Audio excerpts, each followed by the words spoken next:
We had a chance to talk to Dr. Russell Blaylock, MD, a retired neurosurgeon and author. His trailblazing research has tirelessly documented the fact that there is an epidemic of neurological disorders in the Western world, directly tied to toxins in our environment, and the story behind the story concerning the larger global eugenics program behind population reduction. I'm Dr. Russell Blaylock. I'm a board-certified neurosurgeon. I've retired from active practice.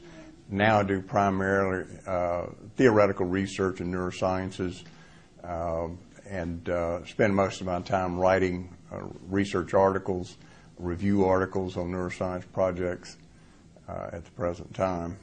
What I found interesting in all of this when I first started looking at it, looking at the funding by the Rockefeller Foundation and many of the other foundations like Ford Foundation, the Carnegie Foundation, and looking back into the history of it, and I came accidentally upon a book by Dr. Lily Kay.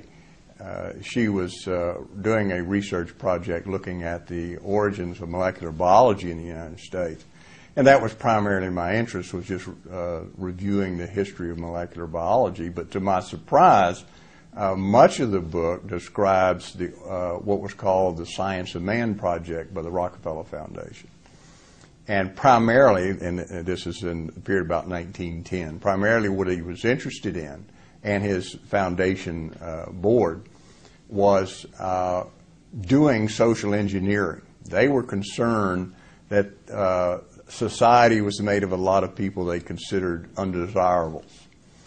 Their definition of undesirables was people that had lower IQ, people that had physical defects, people who had diseases, people who did not behave in a way that these group of elitists thought people should behave in a society.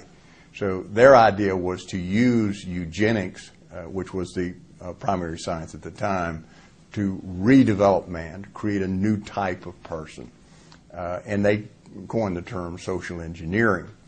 Now, of course, at that time, we didn't have DNA as a concept.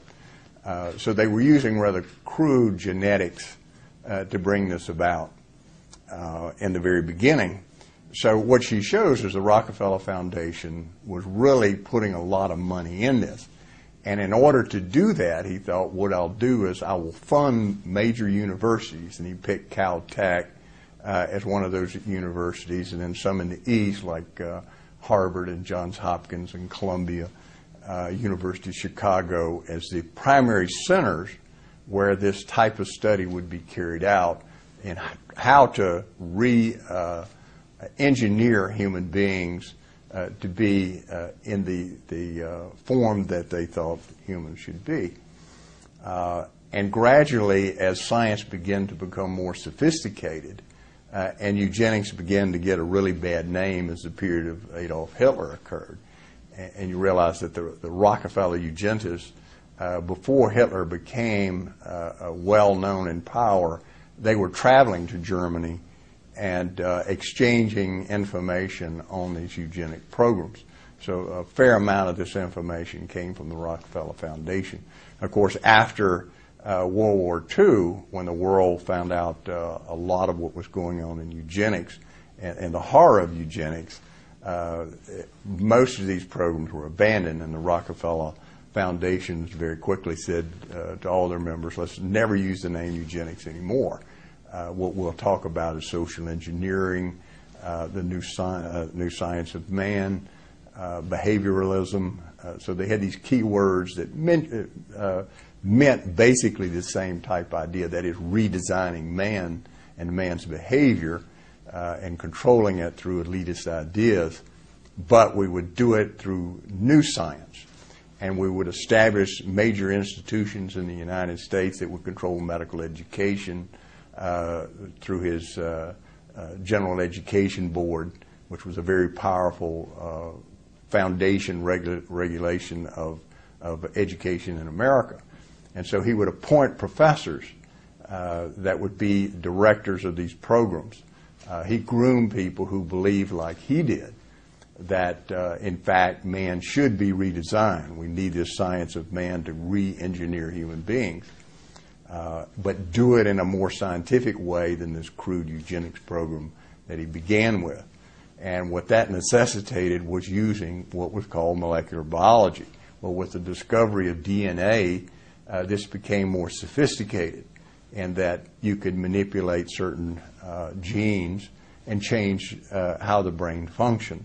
And of course, then they got into the neuroscience field itself and began to look at, well, how does the brain work? How can we change behavior by altering brain function? And this has led up to the present day, when we have things like the Decade of the Brain, where there's an intense study of the behavioral functions of the brain and how it works. But if you look through her book, where she talks about the actual funding, their actual ideas, it's the same theme that started back in 1910. That is, we're going to recreate man in our image, what we think man should be, how people should think, what they should think, the limitations on their behavior. It's a true scientific social engineering of human beings. Well, leading from that, when we start looking at, well, look at some of the programs that have sort of spurred out of this, the high-tech DNA manipulation, brain manipulation through electrodes or through transmission outside of electrodes to change human thinking.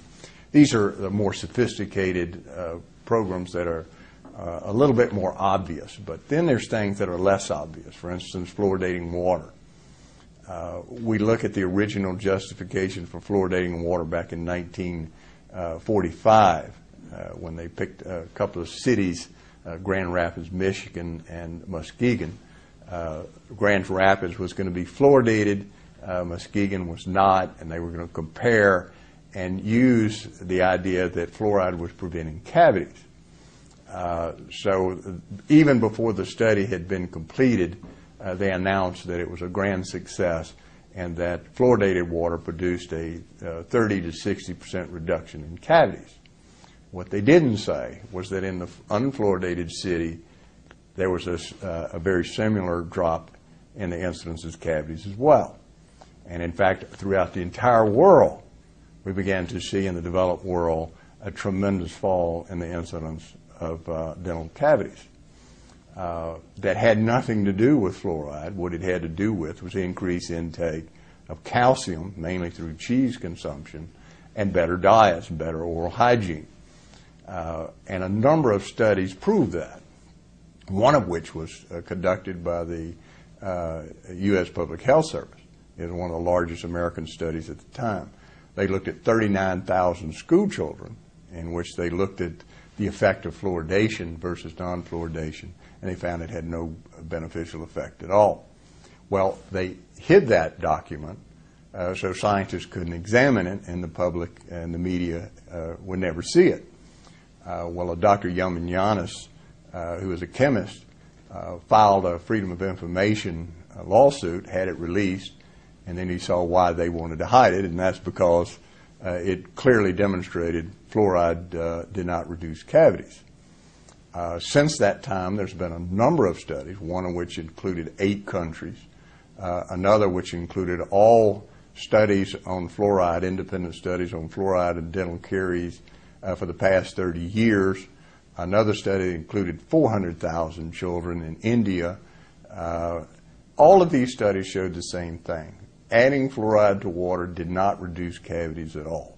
And in fact, several of the studies it showed it increased cavities. And it did so because it weakened the dental layer of the tooth and made it more prone to become cavities. So now that we've established, and it's admitted by the National Science Foundation study, which was recently completed, that fluoridating water does not reduce cavities. There's no modern evidence whatsoever that fluoridating water reduces cavities at all. So you have to ask the question, well, why are you still fluoridating water? Now, European countries have caught on very quickly. None of them fluoridate their water.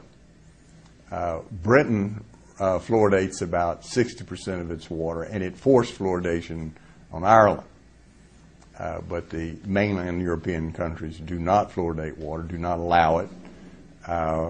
But the United States, we still have the federal government and in collusion with the American Dental Association going to various cities, even small cities, using their pressure, their money, taxpayer money, to try to force local city councils to fluoridate the water. In the state of California, in fact, they've ordered the fluoridation of all waters in every city and village over 10,000 inhabitants, whether they vote to not fluoridate their water or not.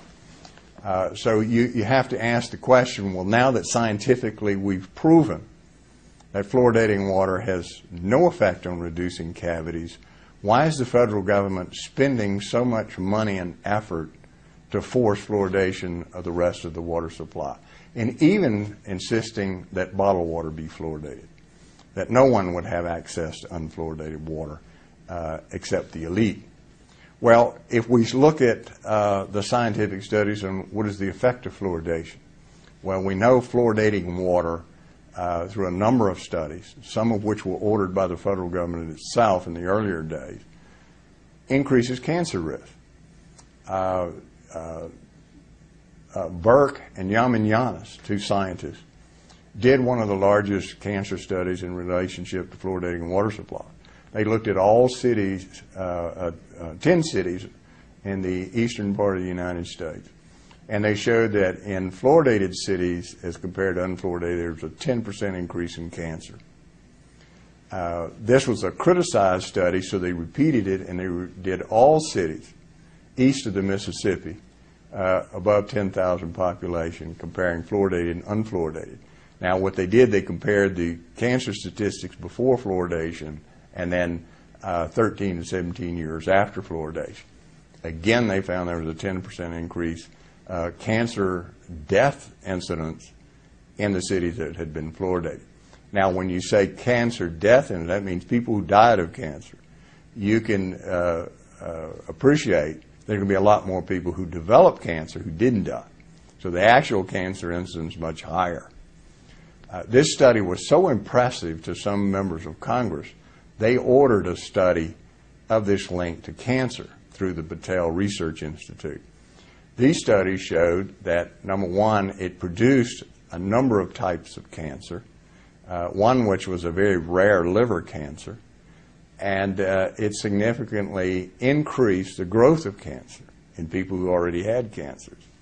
Well, despite these studies, they're still fluoridating water. They found out it increased fractures, not only in the elderly, but in younger women. And it increased hip fractures in older men to a greater extent than the women. Well, a hip fracture in someone over 65 has a high mortality rate. So it's a good way, if you wanted to increase the mortality of the elderly and get them out of the way, which is in discussion today. We know that it has profound effects on the brain. One of the most impressive was done by Dr.